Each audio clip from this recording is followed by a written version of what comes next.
नमस्कार दोस्तों, स्वागत है आपका न्यूज़ बाइट इंडिया के एक और नए एपिसोड में। आज हम बात करेंगे उस इंजन की जो सिर्फ एक मशीन नहीं बल्कि भारत रक्षा आत्मनिर्भरता की उड़ान है। जी हां, आपने सही समझा, कावेरी इंजन।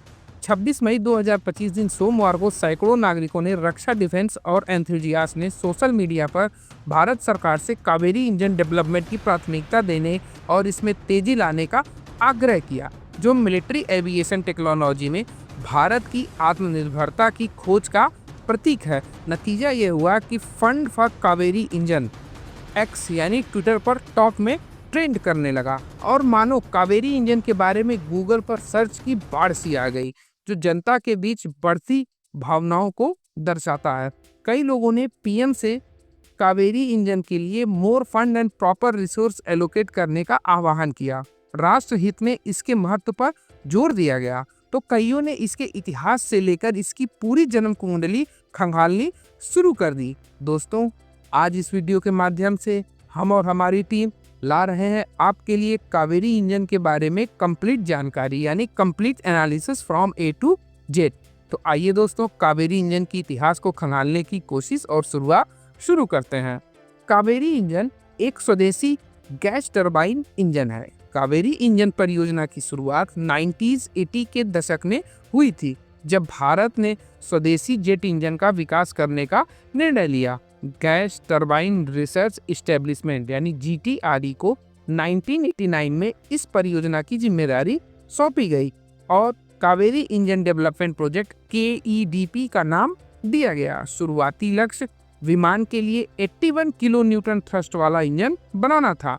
थ्रस्ट को आप ऐसे समझ सकते हैं, जब कोई गैस या इंजन जलता है और अपोजिट डायरेक्शन में फोर्स प्रोड्यूस करता है, जैसे कि रॉकेट के पीछे आग निकलता है और उसमें जो बल फोर्स उत्पन्न होता है, उस फोर्स से जहाज या रॉकेट जो भी चीज होता है वो आगे की तरफ शिफ्ट होने लगता है, जिसको मेजर करने के लिए इसकी यूनिट को किलो न्यूटन में कहा जाता है। आगे कई बार किलो न्यूटन का जिक्र किया जाएगा, तो इसको आपको समझना बहुत जरूरी है।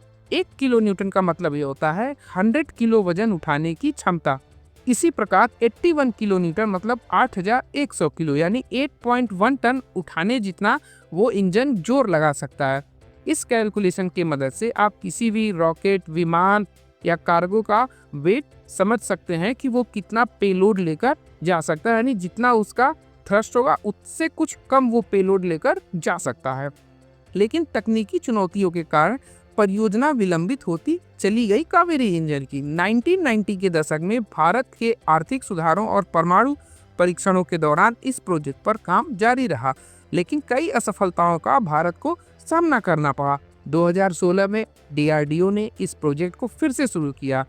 अब वे इन फ्लाइंग टेस्टिंग के लिए तैयार है। आइए कावेरी इंजन के चैलेंजेस एंड इसके रेबल एफर्ट्स के बारे में पुनरुद्धार करने के बारे में हम चर्चा करते हैं। कावेरी इंजन को शुरू में काफी परेशानियों का सामना करना पड़ा और LCA तेजस के कार्यक्रम के लिए उसे अप्रमाणित घोषित कर दिया गया। हालांकि 2016 में इंजन परियोजना और फ्रांस की साफ्रान टेक्नोलॉजी की सहायता से इसे पुनर्जीवित किया गया, जिससे इसका ध्यान घातक UCAV जैसे UAV मानव रहित हवाई जहाज को अनुप्रयोग में और पुनः केंद्रित हो गया। आपको बता दें कि साफ्रान इंजन का उपयोग राफेल जैसे खतरनाक फाइटर जेट्स में होता है। दोस्तों, आइए यह भी जानने की कोशिश करते हैं कि कावेरी इंजन क्या है और इसके निर्माण कार्य अभी तक कहां तक पहुंचा है।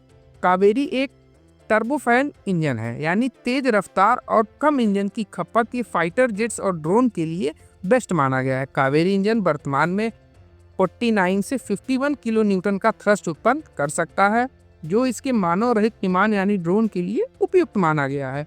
योजना में 73 से 78 किलो न्यूटन थ्रस्ट प्राप्त करने के लिए एक आफ्टर टरबाइन को इंटीग्रेट करना है और उसका अधिक उत्पन्न डिफेंस एप्लीकेशन की क्षमताओं के विस्तार में शामिल करने का उद्देश्य दिया गया है।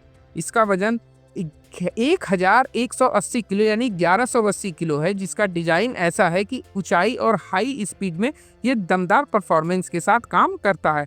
ये सिर्फ तेजस के लिए नहीं बल्कि ड्रोन, कार्गो प्लेन और सिविल एविएशन में भी काम आएगा। इसके 4 वेरिएंट हाल में ही रूस में टेस्ट पास किए गए हैं, जिसमें हाई प्रेशर, कंप्रेसर, कंबसन और टरबाइन है, जो इसे अलग अलग जरूरतों के लिए राइफिट बनाते हैं। फ्रांस की कंपनी साफरान ने इसे टेक्निकल हेल्प की है, खास तौर पे M88E कोर के लिए, जिसे 8.9 से 99 किलो थ्रस्ट मिलता है। ये पार्टनरशिप भारत को दुनिया के टॉप जेट इंजन बनाने के क्लब की तरफ ले जा रहा है। दोस्तों, रसिया और भारत की हुई हालिया टेस्ट में भी हम नजर डालते हैं।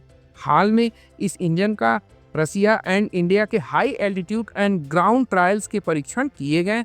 इसके विभिन्न परिस्थितियों में 3000 घंटों से अधिक समय तक इसका परीक्षण किया गया, जिसमें हाई एल्टीट्यूड का सफल परीक्षण, सी प्लेटफॉर्म का एकीकरण शामिल है। इसमें कई विश्वसनीयता तरह परिचालन की स्थिति सिद्ध हुई है।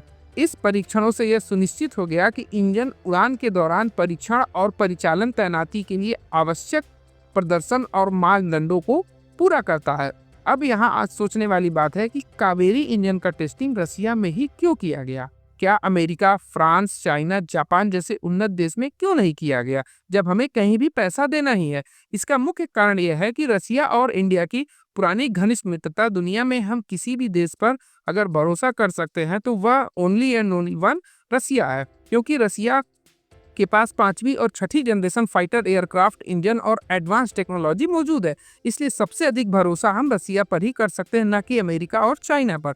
आइए इसके स्ट्रेटेजिक महत्व को समझने का हम प्रयास करते हैं। कावेरी इंजन भारत की रक्षा आत्मनिर्भरता में एक महत्वपूर्ण मील का पत्थर है, जो एरो इंजन जैसे क्रिटिक कंपोनेंट्स के लिए फॉरेन टेक्नोलॉजी पर भारत की आत्मनिर्भरता को कम करेगा।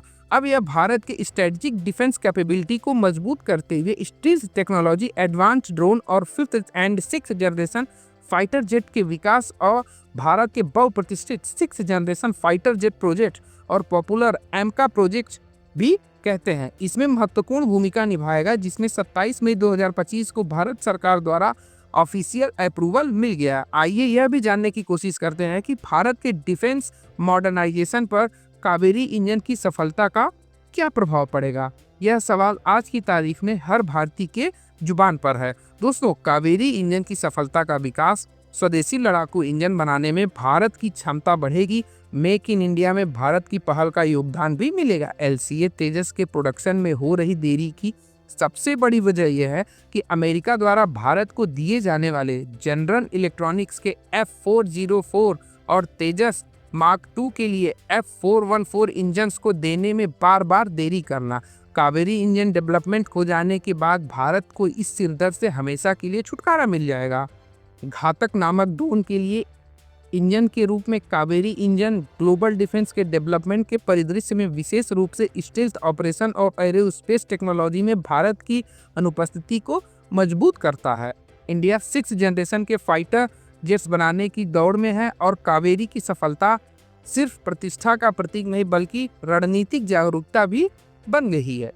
2025 27 मई को भारत सरकार द्वारा बहुप्रतिष्ठित 6th generation fighter jets plane AMCA project को मिल रही मंजूरी कहीं न कहीं कावेरी इंजन के डेवलपमेंट से जुड़ी है, और यह न्यूज़ यह भी संकेत दे रही है कि कावेरी इंजन में अब जल्द से जल्द बनकर यह हमारे लिए तैयार हो जाएगा। हालांकि भारत अब यह चाहते हैं कि इस परियोजना का पर्याप्त रूप से वित्तपोषित किया जाए, न कि इसे बुलाया जाए। दोस्तों, हम यह न भूलें कि घातक पहलगाम हमले के बाद आतंकवादी देश पाकिस्तान के खिलाफ सैन्य कार्रवाई में ऑपरेशन सिंदूर में भारत के बीच जो मोड ऑफ एक्शन हुआ, ऐसे समय में भारत को स्वदेशी निर्भरता की तरफ अधिक झुकना चाहिए और अपने स्वदेशी विमानों की तरफ बनाने की तरफ काम अधिक करना चाहिए। ऐसी रोचक जानकारियों और खबर के लिए न्यूज़ बाइट इंडिया को सब्सक्राइब करना ना भूलें।